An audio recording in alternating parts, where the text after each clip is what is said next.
Hello বন্ধুরা, আজ সকাল থেকে ভাবছি কি রান্না করি। তো আজ মাছের মাথা দিয়ে চচ্চড়ি বানাবো, সেটাই তোমাদেরকে দেখাবো। তো দেখতে থাকো, আমি তো কিছু বলবো না। এবার আমি কী কী করছি সেটাই দেখতে থাকো তোমরা। আমি পটলটা ভেজে নিলাম, এবারে দুটো ঝিঙে দিলাম, ঝিঙেটা একটু তাড়াতাড়ি করে ভেজে নিলাম।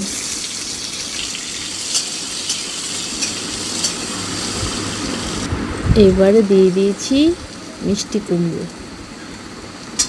আর মাছের মাথাটা ভেজে রেখেছি, সেটা তোমাদেরকে দেখালাম না, আমি খুবই তাড়াতাড়ি করছিলাম। এবার দিয়ে দেবো পাঁচফোড়ন, আর এখানে আছে মশলা মিক্সিতে করে রেখেছি, আদা লঙ্কা জিরে ধনে এইসব দিয়ে মশলা করেছি।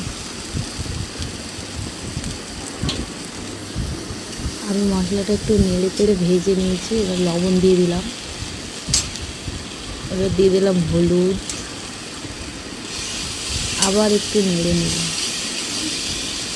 এবার দিয়ে দেবো মাছের মাথাটা, মাছের মাথাটা দিয়ে ভালো করে নাড়াচাড়া দেবো।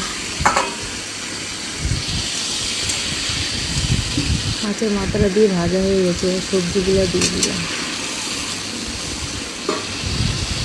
সবজিগুলো দিয়ে আমি একটু নেড়ে নেবো। দিয়ে দেবো পুঁইয়ের ডাঁটা, হচ্ছে পুঁই শাক। তো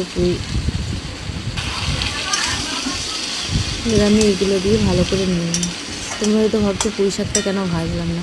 পুঁই শাকটা ভাজলে কেমন একটা শক্ত শক্ত টাইপের হয়ে যেত, ওই জন্য আমি পুঁই শাকটা